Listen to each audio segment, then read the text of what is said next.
भुवंगदिन्वत्ते उच्छामि समय पाहुड विडमोऽस्तुत केवली मणिदम्।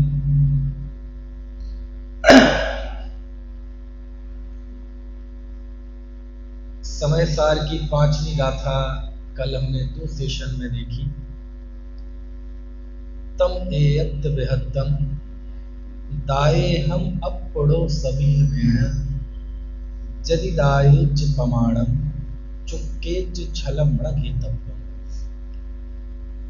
आचार्य कुंद देव इस गाथा में समय सार लिखने का अपना उद्देश्य भी बताते हैं, उस किस प्रक्रिया से होगा वो भी बताते हैं, और पाठकों से आचार्य की क्या अपेक्षा है, क्या उम्मीद है वो भी बताते हैं, और फिर थोड़ा सावधान भी करते हैं। मैं उस एकत्व भक्त को आत्मा के निज वैभव से दिखाऊंगा। यदि मैं दिखा दूं तो उसे प्रमाण करना, उसे स्वानुभव से प्रमाण करना, और कहीं चूक हो जाए तो छल ग्रहण मत करना। अच्छा, ये निर्धारित कौन करेगा कि आचार्य ने आत्मा दिखा दिया? ये कौन सुनिश्चित करेगा? भाई सुनिश्चित तो होना चाहिए ना कि आचार्य ने आत्मा दिखा दिया। बोले आपको दिख गया तो समझ लो उन्होंने दिखा दिया।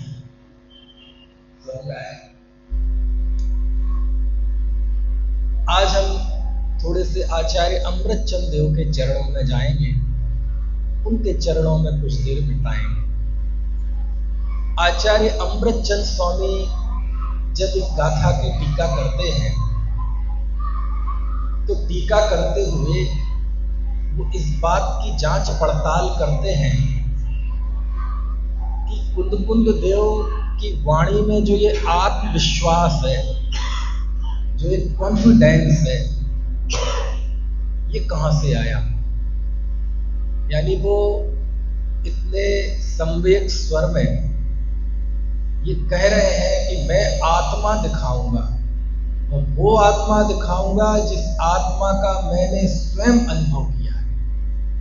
तो ये जो आत्मविश्वास है कुंद देव की वाणी में, ये आत्मविश्वास उनकी वाणी में कहाँ से आया? यानी कुंद देव के निज वैभव का जन्म कैसे हुआ, इस बात की शोध आचार्य अमृतचंद स्वामी ने की। कह रहे हैं ना वो कि मैं निज वैभव से आत्मा दिखाऊंगा, तो अमृतचंद स्वामी के मन में आया कि क्यों ना थोड़ा निज वैभव चेक तो कर ले।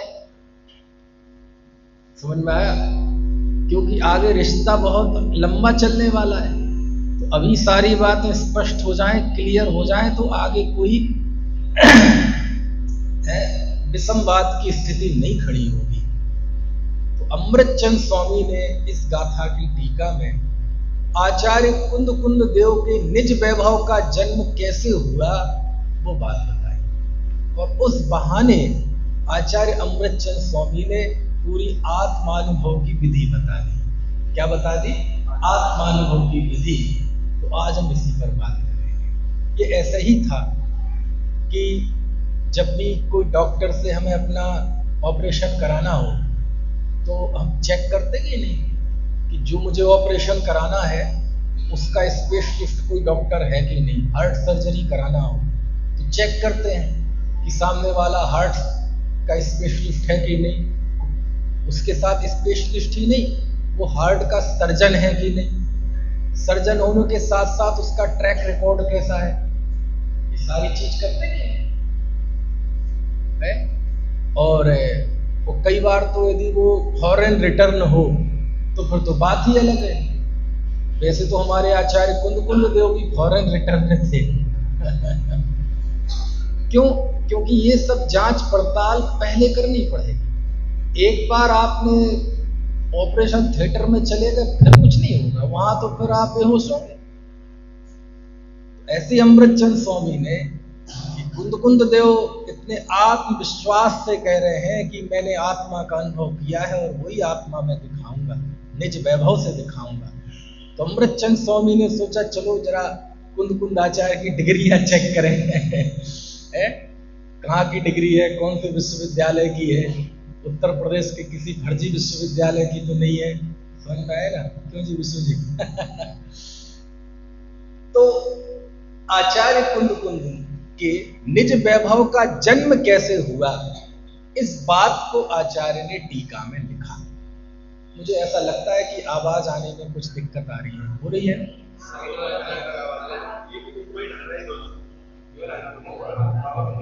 चल ये ठीक हो जाएगा।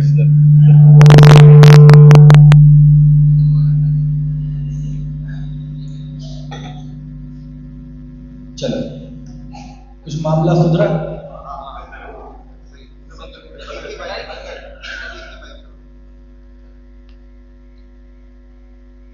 और जब हम इस टीका का अध्ययन करने जाते हैं, अब आपके पास शास्त्र तो है नहीं, तो मुझे उसके कुछ पावर पॉइंट्स मैं आपको बता देता हूं। अमृतचंद स्वामी लिखते हैं कि आचार्य कुंद कुंद देव का जो निज वैभव है, ये कहीं से बाजार में नहीं मिला उन्हें, किसी ने आशीर्वाद में नहीं दिया, कहीं पहाड़ों पे जाकर उन्होंने गलियों में नहीं घूमे हैं। ये जो उनके निज वैभव का जन्म हुआ है, आत्म वैभव का जन्म, ये एक सुनिश्चित मेथड से हुआ है। आत्मानुभव की एक सुनिश्चित विधि है, प्रविधि है, मेथड है, उसके तहत उनके इस आत्मानुभव की वैभव का जन्म हुआ है। और वो विधि क्या है? तो अमृतचंद स्वामी ने इस गाथा में 4 बिंदु बताए कि हे आचार्य देव, कुंद कुंद देव के निज वैभव का जन्म कैसे हुआ? तो आपने अनादि शब्द ब्रह्म की उपासना से आपके निज वैभव का जन्म। कैसे? शब्द ब्रह्म की उपासना से। समझ में आया? स्यात्, संस्कृत के शब्द तो बड़े भावुक कर देने वाले हैं। स्यात् पद मुद्रित अनादि शब्द ब्रह्मोपासन जन्मा, है ना? यानी सरल भाषा में कहें पंडित जयचंद जी के शब्दों में, तो आगम का सेवन, आगम का पढ़ना नहीं, आगम को बांचना नहीं, आगम का सेवन। जैसे हम भोजन का सेवन करते हैं, हलवे का सेवन करते हैं, ऐसे आगम को पढ़ना और पढ़कर उसका सेवन करना। अब शब्द की व्याख्या में अभी नहीं जाता हूं मैं। दूसरा लिखा युक्ति अवलंबन, युक्ति के अवलंबन से आपके निज वैभव का जन्म हुआ। पहला कौन सा लिया? आगम का सेवन। दूसरा युक्ति का अवलंबन। तीसरा लिया पर अपर गुरु के प्रसाद से, यानी गुरु के उपदेश से। कितनी चीजें हो गई? 3। और चौथा है स्वावलंबन। तो आगम का सेवन, युक्ति का अवलंबन, पर अपर गुरु का उपदेश और स्वावलंबन, इस मेथड से आपके निज वैभव का जन्म हुआ है। समझ में आया? यानी कुंद कुंद देव का जो आत्म वैभव है, वो किसी ने ऐसे ही नहीं दे दिया, बाकायदा उसकी मेथड है, वो आचार्य अमृतचंद स्वामी ने बताया। अब जरा हम इन 4 को समझते हैं। इसी के आधार पर पंडित टोडरमल जी ने भी रहस्यपूर्ण चिट्ठी में स्वानुभव की विधि लिखी है। इसी के आश्रय से थोड़ा सा विवेचन 7वें अध्याय मोक्षमार्ग प्रकाशक में सम्यक्त्व के सन्मुख मिथ्या दृष्टि के चित्रण में भी है। उन सब बातों को लेकर थोड़ी सी चर्चा करते हैं कि सबसे पहले आत्मानुभव में क्या करना? आगम का सेवन करना। आगम मतलब सर्वज्ञ की वाणी, सर्वज्ञ की वाणी जो वर्तमान में आराध्य आचार्यों की परंपरा से, ज्ञानियों की परंपरा से आज हमारे सामने मौजूद है। ये है आगम, है ना? अब इस आगम का सेवन क्यों करना? क्योंकि देखो, जो चीज अनुपलब्ध है, अरूपी है, आत्मा अनुपलब्ध है, अरूपी है, आज तक उसका परिचय नहीं है, तो पहली बार तो किसी एक्सपीरियंस होल्डर व्यक्ति से ही जानना पड़ेगा कि उसका स्वरूप क्या है। और ऐसे व्यक्ति से जानना पड़ेगा जिसके अंदर में कोई छल ना हो, कोई राग द्वेष ना हो। समझ में आया ना? किसी बड़े व्यापारी से कोई काम सीखना चाहे और उससे प्रश्न पूछे तो कि पता चले वो आपको टहला देवे, कुछ ऐसा ऐसा बता देवे, है ना, जो हमारा एकाधिकार खत्म हो जाएगा। तो चूंकि आत्मा हमें जानना है, तो हमें एक ऐसे व्यक्ति से उसका स्वरूप जानना पड़ेगा कि जिसके मन में कोई छल ना हो, जिसके मन में कोई राग द्वेष ना हो, और जिसके मन में कोई शंका ना हो, अस्पष्टता ना हो। ऐसे भीतरागी सर्वज्ञ परमात्मा, जिनको सारा विश्व हाथ पर रखे हुए रत्न की तरह स्पष्ट दिखाई देता है, और जिनके मन में कोई छल नहीं है, राग नहीं है, ऐसे भीतरागी सर्वज्ञ परमात्मा से हमने पूछा कि हे भगवान, आत्मा का स्वरूप क्या है। तो प्रथम दृष्टया तो जिस आत्मा का अनुभव हमें करना है उसको आगम से जाना जाता है। यदि अनादि से जीव सम्यक दृष्टि होता, जन्म से ही हम सब आत्मानुभव लेके आते, तो अलग बात थी, है ना। तो सबसे पहले क्या करना, आगम का सेवन करना। आगम के सेवन के बाद आचार्य ने लिखा युक्ति का अवलंबन, अति निस्तुष युक्ति का अवलंबन। अब प्रश्न, ये युक्ति का अवलंबन क्या है? युक्ति कहते हैं प्रमाण और नय को। प्रमाण नयात्मको युक्ति, यानी जैसे हमने आत्मा को आगम से जाना, उसके बाद उसके संबंध में प्रमाण से, नय से, निश्चय से, व्यवहार से, तर्क वितर्क, ये सारी जो हमारे अंदर ऊहापोह होती है, समझ लो इसका एक नाम है युक्ति। क्योंकि जैन दर्शन में आज्ञा प्रधानिता को महत्व नहीं दिया गया है, यहाँ परीक्षा प्रधानिता है। बोले कोई भी बात इसलिए मत मानो कि ये भगवान ने कही है, आप उसकी परीक्षा करो, जांच पड़ताल करो। समझ में आया? शास्त्रों में लिखा है वो आचार्यों की अनुभूति है, अब आप मैच करो कि वो मेरी अनुभूति है कि नहीं है। लोक में एक होती है बाप कमाई और एक होती है आप कमाई। मुक्ति के मार्ग में बाप कमाई काम में नहीं आती। कौन सी कमाई काम में आती है? आप कमाई काम में आती है। तो युक्ति का अवलंबन ले, यानी शास्त्र में जो लिखा है वो मुझे ऐसा लगता है कि नहीं, इसे कहते हैं युक्ति का अवलंबन। और इसका बहुत सुंदर चित्रण पंडित टोडरमल जी ने किया है। मोक्ष मार्ग प्रकाशक, 7वां अधिकार, सम्यक के सन्मुख मिथ्या दृष्टि। थोड़ा पंडित जी के चरणों में बैठते हैं कुछ देर के लिए। और जब पंडित जी लिखते हैं, मेरे समझ से पेज नंबर 252 है, बढ़िया श्रोता होगा तो जरूर जाके घर में देखेगा, पढ़ेगा। उसमें लिखा, जब उन्होंने सारे मिथ्या दृष्टियों का वर्णन कर दिया, फिर कहते हैं अब मतलब अब यहां से बात बदल रही है।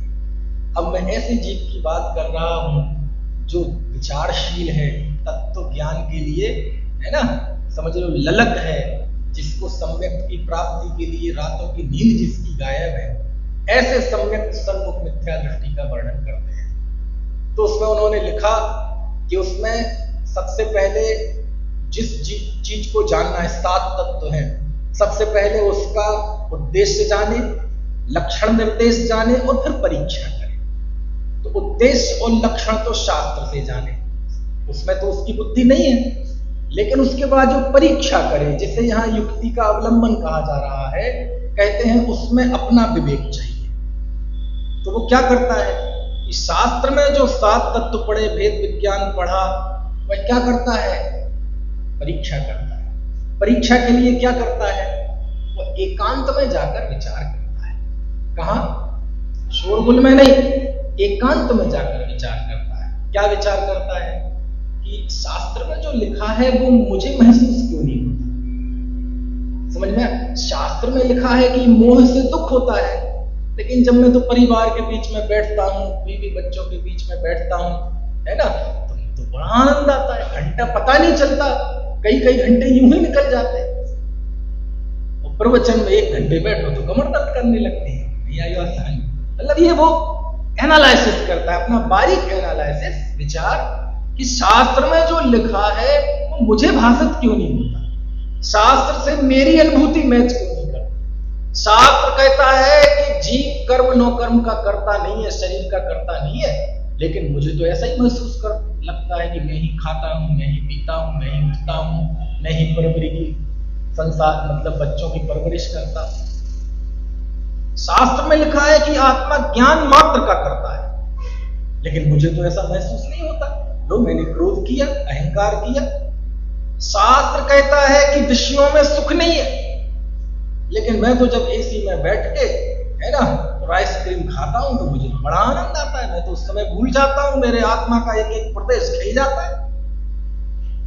शास्त्र कहता है बाहर की ओर देखना गुनाह है, पागलपन है, अपराध है, लेकिन मुझे तो दुनिया ही अच्छी लगती है, इसी का आकर्षण सताता है। यही लगता है दुनिया में घूमूं फिरूं, लोगों के बीच जाऊं, उनके साथ बैठूं, उनके साथ सरोकार रखूं, व्यापार बढ़ाऊं। तो शास्त्र में जो लिखा है वो मुझे भाषित क्यों नहीं होता? मेरी जो अनुभूति हो वो तो बिल्कुल उल्टी जा रही है। शास्त्र अंतरोन्मुखी होने की प्रेरणा देता है, लेकिन मुझे बहिर्मुखता में मजा आता है। ऐसा क्या करता है वो? एकांत में जाकर विचार करता है। क्यों विचार करता है? कहीं ना कहीं मन में विश्वास तो है कि शास्त्र में लिखा है वो गलत नहीं हो सकता, क्योंकि वो वीतरागियों की वाणी है, सर्वज्ञों की वाणी है, उनके अंदर कोई छल था ही नहीं, वो झूठ क्यों बोलेंगे। लेकिन बात यह है कि वो मुझे भाषित क्यों नहीं होता, ऐसा मुझे महसूस क्यों नहीं होता। ऐसा अंतरशोधी होकर एकांत में जाकर विचार करता। समझ में आया? निर्बल युक्ति कौन है, प्रबल युक्ति कौन है? शास्त्र कहता है जहां जहां ज्ञान है वहां वहां आत्मा है, जहां जहां राग है वहां वहां आकुलता है। ऐसी जो युक्तियां बनाई है, ऐसी जो व्याप्ति बनाई है, वो मुझे महसूस हो रही है कि नहीं हो रही। लेकिन फिर भी संदेह तो है मन में, कुछ समझ में नहीं आ रहा है कि आखिर सत्य क्या है, सच्चाई क्या है। तो फिर जब उसको कुछ समाधान नहीं मिलता तो फिर वह जाता है अपने से बड़ों के पास, जो विशिष्ट ज्ञानी है, उनसे जाकर पूछता है कि मुझे ऐसा समझ में आता है, लेकिन शास्त्र में जो लिखा है वो अनुभूति तक मैं क्यों नहीं पहुंच पा रहा हूं। शास्त्र कह रहा है आश्रव दुष्कार घनेरे, शास्त्र तो कह रहा है जिण पुण्य पाप नहीं कीना, आत्म अनुभव चित दीना। शास्त्र तो कह रहा है पुण्य पाप दोनों एक है, लेकिन मैं तो जब भक्ति करता हूं तो मुझे ऐसा लगता है कि मैं चौड़ा और बाजार सकरा। मतलब अपने आप में ऐसा अनुभव करने लगता है कि मैं बहुत बड़ा धर्मात्मा हो गया। थोड़ा सा त्याग कर लो तो मुझे ऐसा महसूस होने लगता है कि दुनिया का सबसे बड़ा धर्मात्मा मैं ही हूं, और जिन्होंने ये त्याग नहीं किया रखा ये तो बेचारे कीड़े मकोड़े। तो ऐसा अपना हृदय, अपने मन के सारे प्रश्न अपने से विशिष्ट ज्ञानी के पास जाकर पूछता है, और वो जो जवाब देते हैं कि देखो भैया बात तो यही सही है। यदि आपको समझ में नहीं आ रहा है तो कहीं ना कहीं आपकी अंतरोन्मुखी पुरुषार्थ में कमी है। ऐसे वो सारे समाधान करते हैं, और फिर वो क्या करता है? एकांत में जाकर फिर विचार करता है। किस बात पर? कि उन्होंने क्या जवाब दिया। समझ में आया? ओ क्यों? देखो भैया सीधी सी बात है, तो मार्मिक बात कहता हूं। जैसे ये लाइट जल रही है ऊपर, ठीक है, मान लीजिए उसका ये स्विच है यहाँ, है ना, यहां से स्विच हमने ऑन किया, लाइट जल गई, स्विच ऑफ किया, लाइट बंद हो गई।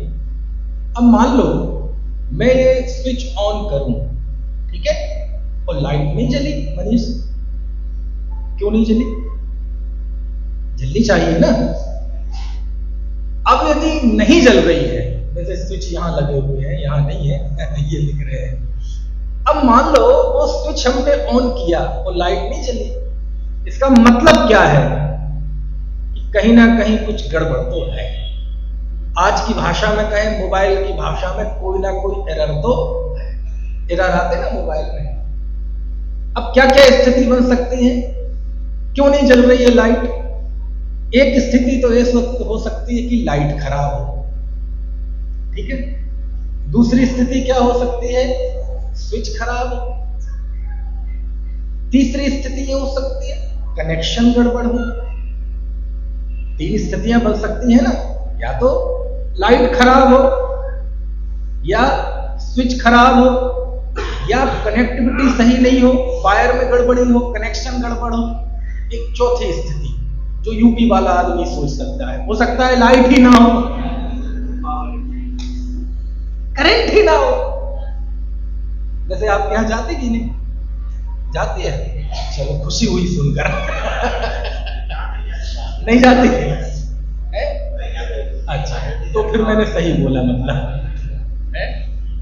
तो कितनी बातें हो गई? या तो लाइट खराब है, या स्विच खराब है, या तीसरा हो सकता है करंट ना हो, कनेक्शन गड़बड़ हो, चौथा या करंट ना हो, पावर ही ना आ रहा हो, लाइट ही ना हो। एक पांचवी भी स्थिति बन सकती है, हो सकता है वो बगल वाला स्विच दबा रहा हो। समझ में आया? ऐसे क्यों? यदि लाइट सही है, यदि स्विच सही है, कनेक्शन सही है, और पावर भी है, और सही बटन दबा रहे हैं, तो 3 लोग 3 काल में बल्ब जलेगा जलेगा जलेगा।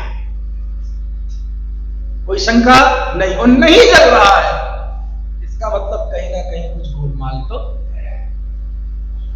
कोई कहे मैं 50 साल से प्रवचन सुन रहा हूं, मुझे आत्मानुभूति नहीं हुई, कहीं ना कहीं कुछ एरर तो है। कोई कहेगा मैं 50 साल से त्याग तपस्या कर रहा हूं, मुझे आत्मानुभूति नहीं हुई, कहीं ना कहीं तो कोई ना कोई तो एरर है।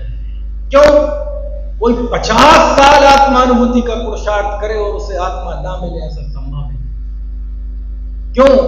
आचार्य तो लिखते कि अनंत काल का भले ही ज्ञान हो, लेकिन उसे जाने में एक पल लगता है। पूजन में भी पढ़ते क्षण भर निज रस को चेतन विद्यामल को, यानी कहीं ना कहीं कुछ एरर तो है। क्या एरर हो सकता है? बोले उस एरर की खोज कर। यदि कोई आत्मा के हित का वांछक व्यक्ति आत्म उपलब्धि के लिए पुरुषार्थ करता है, वो नहीं हो रही है, कहीं ना कहीं कुछ कमी है, सर्वज्ञ के वचन मिथ्या नहीं होते। समझ में आया? अब वो एरर क्या है?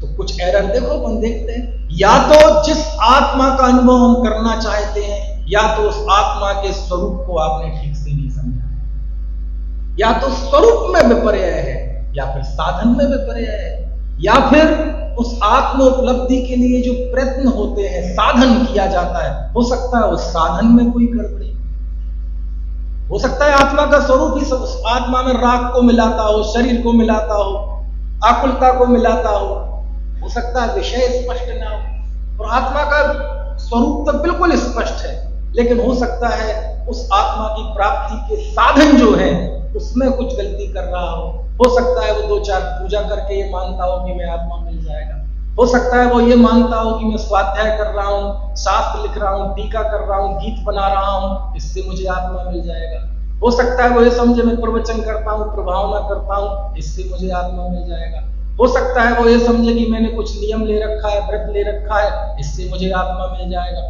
हो सकता है उपलब्धि के लिए वो तीर्थ यात्रा कर रहा और ये सोचे तीर्थ यात्रा से मुझे आत्मा की उपलब्धि हो जाएगी, दान देने से हो जाएगी, कहीं ना कहीं उसके साधन में विपर्य है, साधन में कोई ना कोई एरर है। कुछ बात समझ आ रही कि नहीं? क्यों? यदि बल्ब सही है, स्विच सही है, कनेक्शन सही है, बिजली है और आप सही बटन चालू कर रहे हैं तो लाइट जलेगी, कोई ताकत नहीं है कि उसे रोक सके। ऐसे ही साधन सही है और आपका विषय सही है। तीसरी स्थिति एक और बन सकती है, कौन से? हो सकता है आपने आत्मा के स्वरूप का निर्धारण ठीक करके रखा हो सकता है आपने साधन को भी ठीक से जाना हो, तब तो आत्मानुभूति होगी कि नहीं होगी?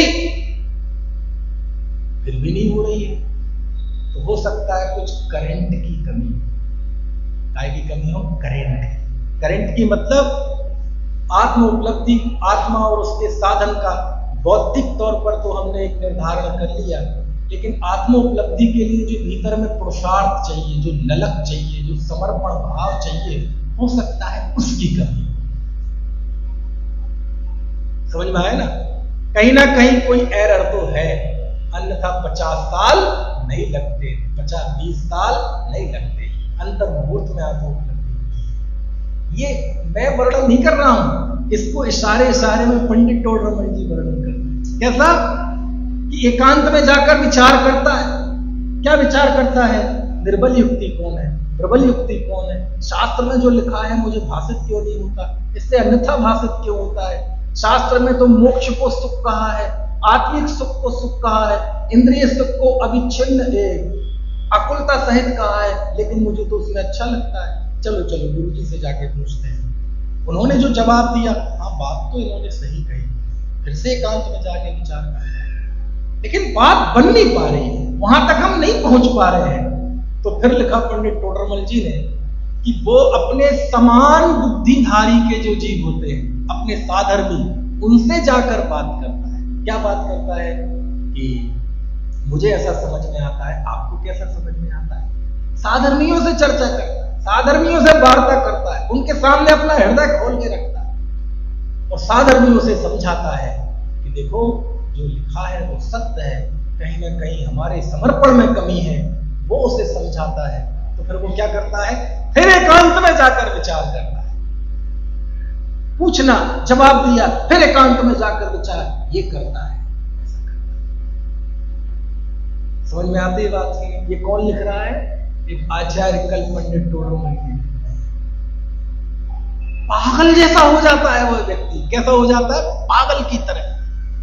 तो आत्म उपलब्धि के लिए पागल होना पड़ता है। हाँ, पागल होना पड़ता है। पागलों को आत्मा मिलता है, बुद्धिमानों को, अकलमंदों को आत्मा नहीं मिलता। समझ में आया?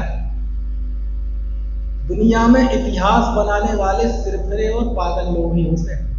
जो अकलमंद होते हैं वो तो उसका एनालिसिस करते हैं, वो तो उसका मूल्यांकन करते हैं, लिखते हैं, इतिहास कॉलेज यूनिवर्सिटी में पढ़ाते हैं, लेकिन इतिहास बनाने वाले अकलमंद नहीं होते हैं। उनके अंदर तो एक धुन होती है, सिरफिरे। अरे आपके गुजरात के तो थे, समझ में आया ना? एक आदमी 35-40 किलो का आदमी जिसकी सारी हड्डियां आप ऊपर से गिन लो, समझ में आया ना? और एक लंगोटी पहन के ऐसे लोगों के सामने खड़ा हो गया जिनका कहते थे सूरज नहीं डूबता था, जिन अंग्रेजों का सूरज नहीं डूबता था। मौजूदा दुनिया में, सारी दुनिया पे जिनका कब्जा था, जिनके पास बाहुबल था, बुद्धि बल था, सब कुछ था, उनके सामने हम कीड़े मकोड़े जितनी हैसियत थी हमारी। और ऐसे आतताई अंग्रेजों के खिलाफ एक 35 साल का हाड़ मास का आदमी खड़ा हो गया, अंग्रेजों भारत छोड़ो। तो कोई यदि मूल्यांकन करने वाला होगा, आज तो सब कुछ हमारे, अब तो हम तो देखो सब साबुन के अंधे हैं, सबको हरा हरा दिखता है लेकिन उस दौरान कोई मूल्यांकन करने वाला हो और देखे कहां इतने बड़े आतताई अंग्रेज लाखों की, जिनके पास सेना है, पढ़े लिखे हथियार हैं, और उनके सामने एक हाड़ मिसका 40 साल का आदमी, समझ में आए ना? जिसके तन पे पूरे कपड़े भी नहीं, हाथ में हथियार नहीं, जो डंडा है वो भी किसी को मारने के लिए नहीं है। वो आदमी खड़ा हो गया, अंग्रेज पागल है आदमी, बुढ़ा कहां से उठा लाए। कुछ बात समझ आ रही? लेकिन इतिहास ऐसे पागल लोग बनाते हैं, सिर्फ फिरे लोग। बाकी तो फिर मूल्यांकन करते रहो, गांधी दर्शन, ये दर्शन, वो दर्शन, ये शोध, वो पीएचडी, वो विश्वविद्यालय, वो सेमिनार, समझ में आए ना? पागल ऐसे धुन के पक्के, जिन्हें कुछ नहीं दिखता, या तो तू रहेगा या मैं। ऐसे जो दृढ़ संकल्पी होते हैं वो दुनिया में इतिहास बनाते हैं, उनके फोटो लगाए जाते हैं। जैसे गुरुदेव का था, आदमी 2000-5000 लोग बैठे हो, 5 लोग बैठे हो, रोज की सभा हो, पंचकल्याण की सभा हो, कहीं भी हो, कैसे भी हो, बच्चे हो, बूढ़े हो, जवान हो, जैन हो, अजैन हो, गांव हो, शहर हो, जो भी होगा मैं सबको भगवान आपको साहब। ये किंतु परंतु इनकी भावना, इनकी भूमिका नहीं है, आगम का अध्ययन नहीं है, ये नहीं है, वो नहीं है, पंडित निश्चय, ये एनालिसिस तुम करते रहना, मैं आत्मा दिखाऊंगा, मैं तो सब ऐसा बताऊं। ये धुन, ये पागलपन, ये सिरफिरापन, ये जिनके अंदर होता है वो ही ऐतिहासिक उपलब्धि होती है उनके। बाकी किंतु परंतु, क्योंकि अकलमंद आदमी एनालिसिस कर सकता है, लेकिन दुनिया में या अपने में कुछ बहुत बड़ा बदलाव नहीं ला सकता, वो तो अक्कल वाला है। और जब शहीद होने की बात आएगी तो सबसे पहले वो अक्कलमंद कोने में जाके छिप जाएगा, पत्नी गली से निकल जाएगा, अकल वाला है। मैं आपसे पूछता हूं, पंडित टोडरमल जी जिस व्यक्ति का वर्णन कर रहे हैं, सम्यक के सन्मुख जिस व्यक्ति को आत्मा मिलने वाला है, वो सामने मिल जाए तो हम उसे पागल सिद्ध कर दें। क्यों यार? वो उनके पास जाता है, यही पूछता है कि आत्मा कैसे मिले, साधर्मी से मिलता है, यार आप बताओ यार, मुझे ऐसा समझ में आता है।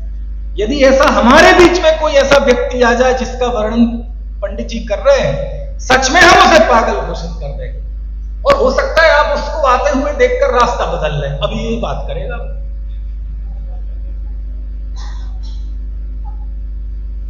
कुछ बात समझ आ रही? जैसे समय सार है, ऐसे एक और आध्यात्मिक ग्रंथ है, आचार्य देवनंदी पूज्यपाद स्वामी का समाधि तंत्र, गुरुदेव श्री के व्याख्यान है। नाम सुना है? समाधि तंत्र, अमृत ग्रंथ। उसे पढ़ोगे तो आपको ये लगेगा लोक में अमृत तो होता है नहीं, पता नहीं, कल्पना ही है, लेकिन असल अमृत तो ये है। जैसे यहाँ आचार्य कुंद देव कह रहे हैं ना, मैंने आत्मा का अनुभव किया है और मैं तुम्हें आत्मा दिखाऊंगा, उसमें भी देवनंदी स्वामी ने लिखा है, श्रुतेन लिंगेन यथात्म शक्ति समाहितांता सम्यक समीक्ष, है ना, कैवल्य सुखस प्रहाणाम विविक्त महात्मा नमकाभिधास। मैंने श्रुत से यानी आगम के सेवन से, लिंग से यानी युक्ति के अवलंबन से, सम्यक समीक्ष सम्यक अनुभव के द्वारा मैंने जिस आत्मा का अनुभव किया है, कैवल्य सुख के वांछक जीवों को मैं वही पर से भिन्न आत्मा दिखाऊंगा। समझ में आया ना? वो विधि बताई उसमें, जो विधि की मैं चर्चा कर। तो समाधि तंत्र में एक श्लोक आता है, 53वां श्लोक, पागलपन बता रहा हूं मैं, पागलपन क्या होता है। उसमें उन्होंने लिखा कि जो व्यक्ति आत्मा जिसे प्राप्त होनी है उसकी स्थिति क्या होगी। तद्ब्रूयात् तत्परान् प्रच्छात् तदिच्छति तत्परः भवेत्। कोई जीव बहर आत्मा से अंतरात्मा होने वाला है, अज्ञानी से ज्ञानी होने वाला है ना। वो क्या करता है? तद्ब्रूयात्, तद्ब्रूयात् मतलब उसी आत्मा की बात करता है। तत्परान् प्रच्छात्, दूसरे से भी उसी की बात पूछता है। तद्ब्रूयात् तत्परान् प्रच्छात् तदिच्छति, तदिच्छति मतलब उसी की इच्छा करता है। क्या चाहिए तुम्हें? आत्मा चाहिए। व्यापार थोड़ा बढ़ा लो, आत्मा चाहिए। समझ में आया? थोड़ा लोग कुछ काम करो समाज सुधार के, आत्मा चाहिए। तद्ब्रूयात् तत्परान् प्रच्छात् तदिच्छति तत्परः भवेत्। उसी पे तत्पर होता है, दिन रात जैसे चैन ना आए। समझ में आया ना? ऐसी उसकी व्यवस्था हो। अब हिंदी में अनुवाद करने में मजा नहीं आएगा कि उसी की बात करता है, उसी के बारे में पूछता है, उसी की इच्छा करता है, उसी में तत्पर रहता है। क्यों? अब वो श्लोक में जो एक ही लाइन में 4 बार तत् तत् शब्द आया ना, उसकी सुंदरता हिंदी में कैसे आ जाएगी? तद्ब्रूयात् तत्परान् प्रच्छात् तदिच्छति तत्परः भवेत्। एक लाइन में तत् शब्द काय के लिए आया? 4 बार। काय के लिए? आत्मा के लिए। कुछ बात समझ में आ रही कि नहीं? तद्ब्रूयात् तत्परान् प्रच्छात् तदिच्छति तत्परः भवेत्। ऐसा व्यक्ति सामने आ जाएगा तो बोलो हम सब मिलकर पागल कह देंगे कि सही पागल होना पड़ता है। समझ में आया ना? पागलपन तो जरूरी नहीं है कि जो हमने सीखा है उसमें कमी हो सकता है हमने आत्मा के स्वरूप को अरसमरूपम गंधम अहमेत को खलु शुद्धो सब हमने निश्चित कर रखा हो, गुण भेद से भिन्न पर्याय से भिन्न। हो सकता है हमें साधन का भी निर्णय हमने ठीक ठीक किया हो, जिस भाव से तीर्थंकर प्रकृति बनती है उस भाव से भी समझ में है ना, सब जान रखा हो, ब्रह्मशील संयम से आत्मा नहीं मिलता, तब भी होते क्यों नहीं है? कहते कहते कहीं ना कहीं पागलपन चाहिए, कहीं ना कहीं करंट की कमी। क्यों? सब कुछ सही है तो लाइट जलेगी जलेगी जलेगी, कोई रोक नहीं सकता। विषय सही है, साधन सही है, और आत्मा की उपलब्धि के लिए जो वज्र पुरुषार्थ चाहिए, समर्पण चाहिए, वो यदि है तो आत्मा की उपलब्धि होगी होगी होगी, कोई संदेह नहीं है। सर्वज्ञ के वचन मिथ्या नहीं हो सकते, लेकिन नहीं हो रही है, इसका मतलब कहीं ना कहीं कोई एरर है, कहीं ना कहीं वह व्यक्ति अटका है, कहीं ना कहीं कुछ है ऐसा जो उसे बढ़ने नहीं दे रहा। अंतर्शोधी हो जाता है, उसे दुनिया नहीं दिखती, वह ये देखता है कि कहीं ना कहीं कोई कमी है। कुछ बात समझ में आने के लिए है? तो अब उनको एरर खोजना चाहिए। अरुण, क्या खोजना चाहिए? एरर। कैसे खोजे जरा विशु भाई, थोड़ा एरर देखें। अब ये तो सबके इंडिविजुअल है, अपना पता नहीं कौन कहां अटका है, लेकिन दो चार ऐसी बातें जो कॉमन होती हैं। अच्छा, वो एकांत में जाके विचार क्यों करता है बार बार? हम तो अनेकांतवादी हैं हम एकांत में नहीं जाएंगे। अनेकांतवादी को भी आत्मा एकांत में मिलता है, एकांत में विचार करता है। ये सामायिक का प्रयत्न है। लेकिन सामायिक कहते ही वो बात क्रिया में चली जाती, इसलिए वो शब्द नहीं बोल रहा। एकांत में क्यों? देखो, एरर खोजना हो तो एकांत में जाने की बात क्यों करते हैं? देखो मैं बताता हूं। यदि हम अपना एनालिसिस करें, सब अपना अपना, तो आपको अपना एरर पकड़ने आ जाएगा कि हम कहां अटके। कैसे? जैसे 24 घंटे में से ऐसा कोई टाइम जरूर नहीं है वो 24 घंटे में आवे, कभी आवे जब आपको कोई चिंता ना हो। मैं आपको अपने एनालिसिस, आत्म मूल्यांकन, हम कहां अटके हैं, उसकी एक बड़ी प्रैक्टिकल व्यवहारिक विधि बता रहा हूं। अपना मूल्यांकन, हम कहां अटके हैं इसका पता कैसे चलेगा? बोले हम शास्त्र तो पढ़ते हो, लिखते हो, भक्ति करते हो, अभिषेक करते हो, सब करते हो, त्याग करते हो, लेकिन कहीं ना कहीं तो कोई एरर है। अब उसको तलाश करो। तो उसकी विधि क्या है? एकांत में जाके आप बैठे, कब? जिस समय आपको कोई चिंता ना आपको भूख लगी हो, ना प्यास लगी हो, ना सर्दी हो, ना गर्मी हो, ना कोई बीवी बच्चों की चिंता हो, ना समाज की, बिल्कुल जब बिल्कुल शांत बैठे हो। क्यों उस समय की क्यों कह रहा हूं मैं? क्यों? अरे भैया, यदि कोई टेंशन होगी तो आप मूल्यांकन नहीं कर पाएंगे। क्यों नहीं कर पाएंगे? अरे सीधी सी बात है, सम्यक दृष्टि धर्मात्मा जी भी हो, सदगृहस्थ हो, और अचानक उसका फोन आ जाए कि उसकी बेटी का जहां विवाह हुआ था कुछ नीच हो रही है, तो वो भी विचलित हो जाएगा।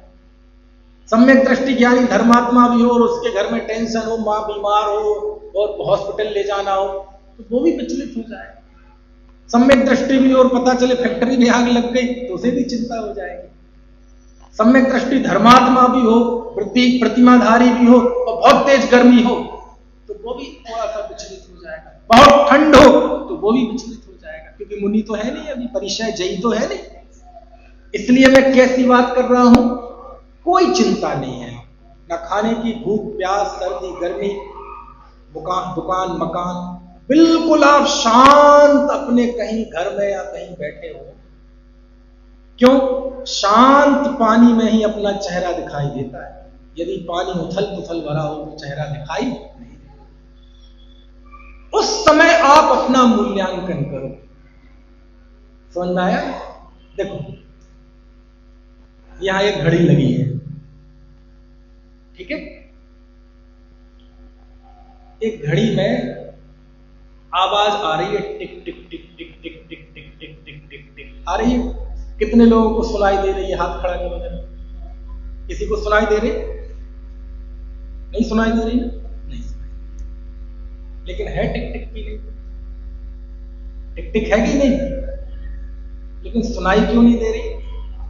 क्योंकि शोर शराबा बाहर का बहुत है। लेकिन आप रात के 2 बजे, कितने? रात के 2 बजे, वो भी ठंड के दिन हो, गर्मी में एसी कूलर पंखों की आवाज बहुत होती है। रात के 2 बजे ठंड के दिन हो, आपको इसकी टिक टिक की आवाज पूरे हॉल में सुनाई देगी। सुनाई देगी? अभी है कि नहीं? है, लेकिन सुनाई नहीं देगी। अरे वो तो ठीक, ये जो घड़ी है, हाथ घड़ी, स्मार्ट वॉच नहीं, ये चौथे काल वाली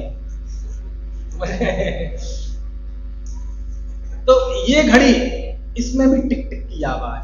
अभी तुम कान में भी लगा ले तो भी सुनाई नहीं देगी। रात में 2 बजे ये पिलो के बगल में कहीं टेबल पे रखी होगी, इसकी भी टिक टिक सुनाई देगी। अभी है कि नहीं? है। सुनाई क्यों नहीं देती? शोर बहुत है। लेकिन जब बाहर का शोर खत्म हो जाएगा तो आपकी हाथ की घड़ी की टिक टिक भी आपको ट्रैक्टर जैसी समझ में आएगी। टिक टिक टिक। किसी दिन किसी घड़ी वाले की दुकान पर रात में रुक जाना अकेले, ऐसा लगेगा जैसे भूत प्रेतों में सो रहा हो। सारी घड़ी जब एक साथ चिल्लाएंगी ना, टिक टिक टिक टिक। मेरी बात उदाहरण समझ में आया कि नहीं? एक घड़ी में टिक टिक है लेकिन सुना ही नहीं देते, बाहर का शोर। लेकिन जब रात के 2 बजे सारे शोर खत्म हो जाए, इसकी टिक टिक आपको सुनाई देगी। आपको भी अपने हृदय की टिक टिक सुनना है। यदि अपने हृदय की टिक टिक सुनना है तो उसको कब सुनने का प्रयत्न करो। दुकान में सुनाई नहीं देगी, यहाँ प्रवचन में सुनते हुए सुनाई नहीं देगी। क्यों? क्योंकि यहां तो हमारी परिणति ऐसी उछलती, बिल्कुल जैसे छपक श्रेणी मारने वाले। ऐसी स्थिति में अपना अपना निर्णय कर लेंगे तो अपने आप को सबसे बड़ा धर्मात्मा मान के बैठ जाए। किसी समय बहुत बेचैन हो, आकुलित हो, कुछ घर में परेशानी हो गई हो, उस समय अपना मूल्यांकन करोगे तो ऐसा लगेगा दुनिया का सबसे पतित आदमी, सबसे निकृष्ट जीव में ही। मेरी बात समझ में आ रही है? कोई भावुकता की दशा में नहीं, कोई तीव्र आकुलता की दशा में नहीं, ना जो जब आपके अंदर कोई भावुकता हो, ना कोई तीव्र आकुलता हो, ना भूख प्यास सर्दी गर्मी कोई नहीं हो। ऐसे समय आप जब बैठे हो एकांत में, उस समय अपना मूल्यांकन करना। क्या मूल्यांकन करोगे? उस समय आपको मन में जो विकल्प आते हैं, समझ लेना आप वहीं अटके।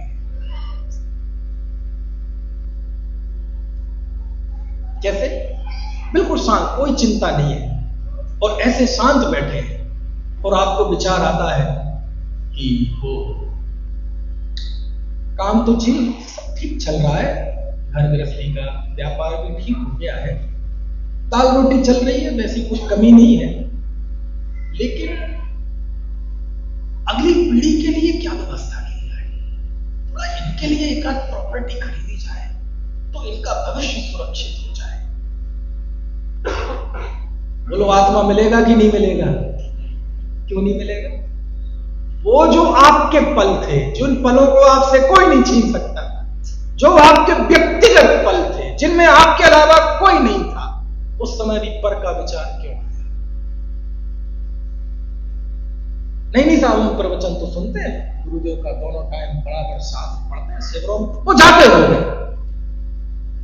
लेकिन वो पल जब तुम्हारे ऊपर कोई बाहर का आवरण नहीं था, बिल्कुल तुम अकेले थे, उस समय भी तुम्हें वो विचार आया। इसका मतलब ये एरर है, वहां भटके। एक दूसरा,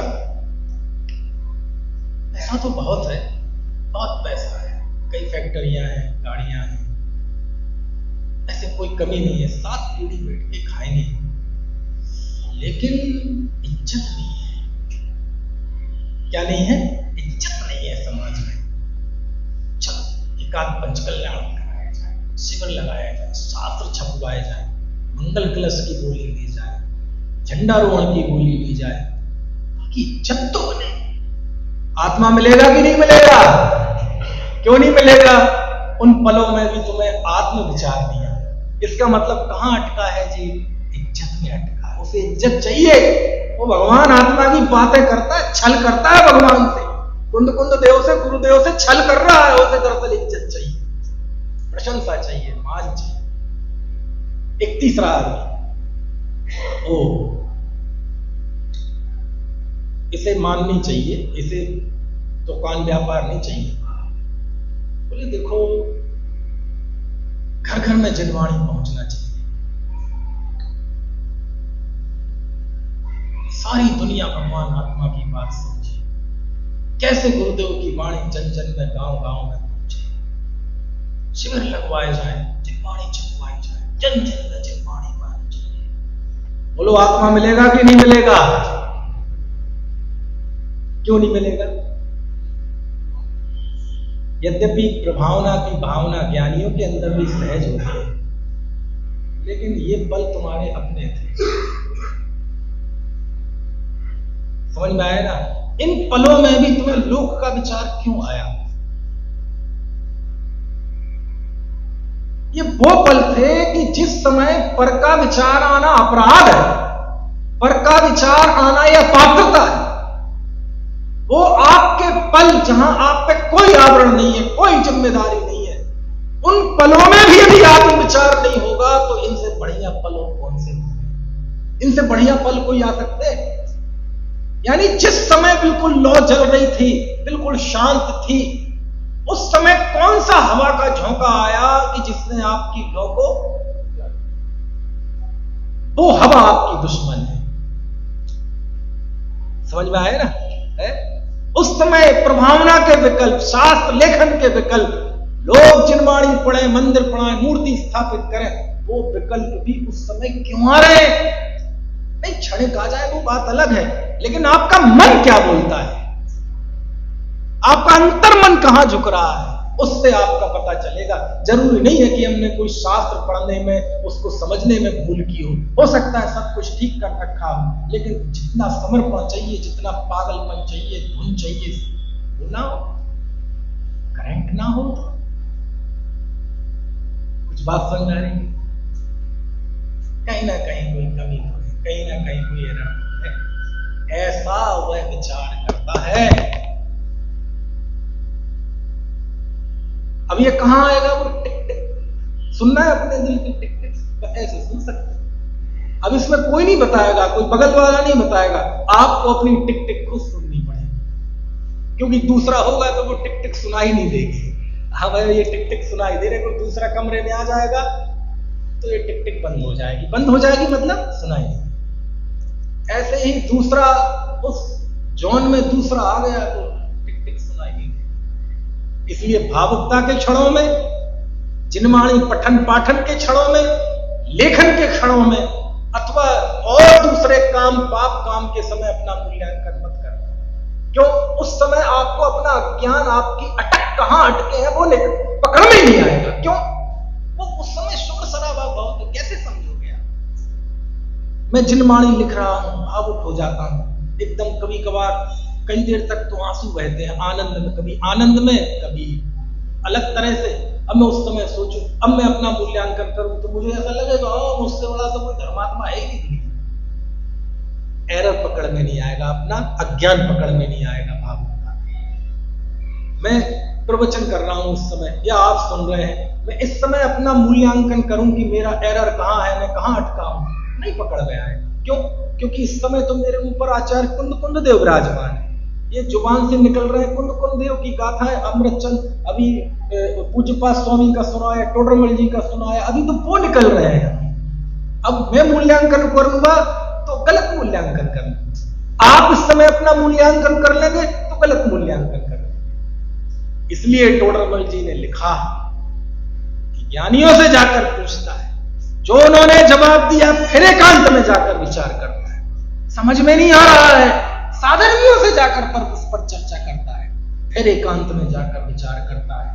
एकांत भीड़, एकांत भीड़, कभी शास्त्र पढ़ता है, फिर एकांत में जाकर विचार करता है। ऐसा विचार करता रहता है, करता रहता है। इसे कहते हैं युक्ति का अमल। अब कुछ कुछ बादल तो छटने लगे हैं, कुछ कुछ वस्तु स्वरूप तो उभरने लगा है, अक्ष उभरने लगा है। हर उपकरण के बाद कुछ कुछ अज्ञान कमजोर पड़ रहा है, लेकिन अभी फाइनल चोट बाकी है। और सब कुछ ठीक चल ही रहा था कि तीसरा बिंदु, पर अपर गुरु का उपदेश। यानी हम इस अंतरशोधी प्रक्रिया से गुजर ही रहे थे कि कोई पर मतलब तीर्थंकर, अपर यानी तीर्थंकर के अलावा वो किसी गुरु की वाणी सुनने और मिल जाए तो सब कुछ तो जान लिया, आगम से जान लिया, युक्ति से जान लिया। अब गुरु की वाणी क्या कर लेगी? तीसरा पॉइंट, गुरु मतलब एक मोटिवेशन, गुरु मतलब एक मोटिवेशन, एक अभिप्रेरणा, जिसको देखकर हमारा पुरुषार्थ जाग जाए, जिसको देखकर हमारे अंदर का शेर जाग जाए, पौरुष जाग जाए, उसका नाम गुरु। जरूरी नहीं है कि गुरु आकर आपको एक एक चीज सिखाएगा, वो तो आपने शास्त्र से सीख ली, लेकिन उसके साथ एक जो भीतर की अभिप्रेरणा होती है। गुरु मिल गए, गुरु ने कहा बेटे तुम्हारा मार्ग सही है, तुम्हारा पुरुषार्थ सही दिशा में जा रहा है, ये रहो, यही उपाय है, एक हो तृणकाल में परमारथनो पंथ, यही उपाय है, इसके अलावा कोई दूसरा उपाय नहीं है, तुम सर्वस्व समर्पण कर दो। ये गुरु का मोटिवेशन। आगम का सेवन, युक्ति का अवलंबन, पर अपर गुरु का उपदेश, और जब सब ये हुआ तो उसने अपनी पर्याय को आत्मा में डुबो दिया। मैं एक हूं, मैं शुद्ध हूं, ज्ञान दर्शन मिल सकता हूं। ऐसा स्वावलंबन किया और निज वैभव प्रकट हो गया। कुछ बात समझ में आ रही है? ये लिखा अमृतचंद स्वामी ने, आगम का सेवन, युक्ति का अवलंबन, पर गुरु का उपदेश और स्वावलंबन, इस तरह से कुंद कुंद देव के निज वैभव का जन्म हुआ है। अमृतचंद स्वामी कहते हैं मानो डंका बजा बजा के, ढोल बजा बजा के प्रभावना करते ना, तो भगवान निकल रहे हो तो कुछ नहीं तो थाली और कटोरी ही बजाने लगते हैं, करने लगते हैं। जुलूस निकलता है तो ढोल नगाड़े और बड़े बड़े वो बैंड बुलाते हैं। तो मानो अमृतचंद देव ऐसे नगाड़े बजा बजा के कह रहे हो कि सुनो सुनो पंचम काल के जीवो, मैंने कुंद कुंद देव के निज वैभव को चेक कर लिया है कि कुंद कुंद देव का नहीं, दुनिया में किसी जीव का भी आत्मानुभव प्रकट होता है तो इस विधि से होता है। आगम का सेवन, युक्ति का अवलंबन, पर गुरु का उपदेश और स्वानुभव। कुंद कुंद देव का ये निज वैभव जो समय सार में है, किसी की सेवा उपासना से, किसी की दान में दिया हुआ नहीं है, कोई बाजार से खरीदा हुआ नहीं है। ये उन्होंने एक निश्चित विधि से, इस प्रक्रिया से प्राप्त किया है।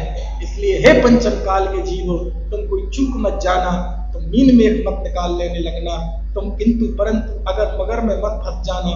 बस जो कुंद कुंद देव आत्मा दिखाए उसे स्वानुभव से प्रमाण कर लेना, तुम्हारा अविनाशी कल्याण होगा। ये अमृतचंदाचार्य की टीका है जो मैंने आपको पिछले 45 मिनट में बताया। समझ में आती? ताली आली को क्या बजाना ताली, इसमें तालियों का कोई काम नहीं है। ताली बजाने वालों की तो इमेज भी मेरे मन में बड़ी खराब है कोई भी बात उतार चढ़ाव से कह दो तो ताली बज जाए। ताली बजाने में लगता कोई राजनीतिक सभा चल रही हो मुझे तो ताली अच्छी नहीं लगती प्रवचन में। कई बार मेरे ही बजा देते हैं लोग मना करते करते, अब कई बार मन वो नहीं मानता तो बजा देते हैं। क्योंकि ताली के पीछे मेरा जो साइकोलॉजिकल व्यू है वो ये है कि ताली के पीछे बोले आपने अच्छी बात कही, आपने अपना काम कर दिया, हमें अच्छी लगी, हमने ताली बजा, काम खत्म विचार करने की चीज। क्योंकि आप देखो ना हम किस जोन में हैं। अब यहाँ कोई ऐसा व्यक्ति नहीं होगा जो कुदेव गुरु के यहाँ जाता हो, कोई मंदिर मणिया पूछता हो, किसी तांत्रिक के पास जाता हो, ऐसा कोई जीव नहीं होगा। कोई ऐसा जीव नहीं है जिसके अंदर में कोई ऐसी मान्यताएं हो कि कोई शराब पीता हो, मांस खाता हो, या कि कोई ऐसे बाबाओं के चक्कर में वो कृपा बरस रही है, ऐसे ऐसे दुनिया में ऐसा कोई जीव नहीं होगा। यहाँ तो जितने जीव बैठे हैं वो छठे छठाए जीव हैं। समझ में आया ना? छठे छठाए के मतलब दो अर्थ होते हैं छठे छठाए के। आप बुरा वाला अर्थ मत लेना, आप अच्छा अर्थ लेना। सिलेक्टेड, दुनिया के सबसे चुनिंदा जीव वो यहाँ बैठे हैं। इसलिए यहाँ कोई सामान्य व्यक्ति नहीं बैठे हैं, मुझे पता है। समझ में आया ना? इसलिए ये बात मैं कर पा रहा हूँ क्योंकि समय सार सामने रखा है ना। समय सार की जो पवित्रता है, उसकी प्रांजलता है, तो पवित्र वातावरण में, पवित्र शब्दों में ही उसका आनंद आता है। समझ में आया? कितने आगम, हे आचार्य देव, आपके वैभव का जन्म कैसे हुआ? कुंद कुंद देव के वैभव का जन्म, उस पर रिसर्च कर रहे हैं अमृतचंदाचार्य। कह रहे अनादि शब्द ब्रह्म की उपासना से निज वैभव का जन्म। उपासना शब्द जिसे मैं सेवन कह रहा हूं, तो गहरा शब्द है उपासना। उपासना समझते हैं? नहीं समझते। मीरा ने कृष्ण की पूजा की, भक्ति की उपासना की उपासना का बड़ा गजब मीनिंग। अब चलो वो नहीं बताता हूं। कुल मिला के ये है कि इस विधि से आचार्य कुंद कुंद देव के निज वैभव का जन्म हुआ। अमृतचंद स्वामी व्याख्या में कहते हैं कि हे जीवो, अब तुम सब काम छोड़ दो और आचार्य कुंद कुंद के जिस निज वैभव का जन्म हुआ वो वैभव अब वो हमें बता रहे हैं। क्या बता रहे हैं? हमें समय प्रावृत नाम है ना इस ग्रंथ का, मूल नाम समय प्रावृत है। बोल छामी समय पाहुड़ मिड़मो शोध केवली भरिदम। ये प्रावृत क्या होता है? प्रावृत का अर्थ क्या होता है? वैसे तो प्रावृत का अर्थ तीर्थंकरों के द्वारा कहा हुआ, आचार्यों के द्वारा धारण किया हुआ अर्थ प्रावृत का अर्थ सार भी होता है। लेकिन एक प्रावृत का अर्थ होता है भेंट। गिफ्ट, उपहार। क्या है ये? उपहार। समझ में आया ना? ये ग्रंथ क्या है? कुंद देव का उपहार, भेंट है। किसके लिए? जो आत्महित के वांछक हैं, ऐसे जीवों के लिए उपहार है। तो अमृतचंद स्वामी कहते हैं इस गाथा को, इस 5वीं गाथा को तो आप माथे पे लिख लो। कोई भी गाथा पढ़ो समय सार का, कोई भी प्रकरण पढ़ो, आचार्य के इस उद्देश्य को मत भूलना। आचार्य का उद्देश्य आत्मा दिखाना। कोई भी गाथा प्रकरण पढ़ते हुए यदि आत्मा उभर रहा है उसमें से, तो समझ लेना आपका पढ़ना सही है, पढ़ाना सही है, वाचना सही है, श्रवण सही है, और वो नहीं हो रहा है, इसका मतलब कहीं ना कहीं चूक की स्थिति बन गई है, एरर आ गया। ठीक है, उनको समस्या इस समय हो गया है।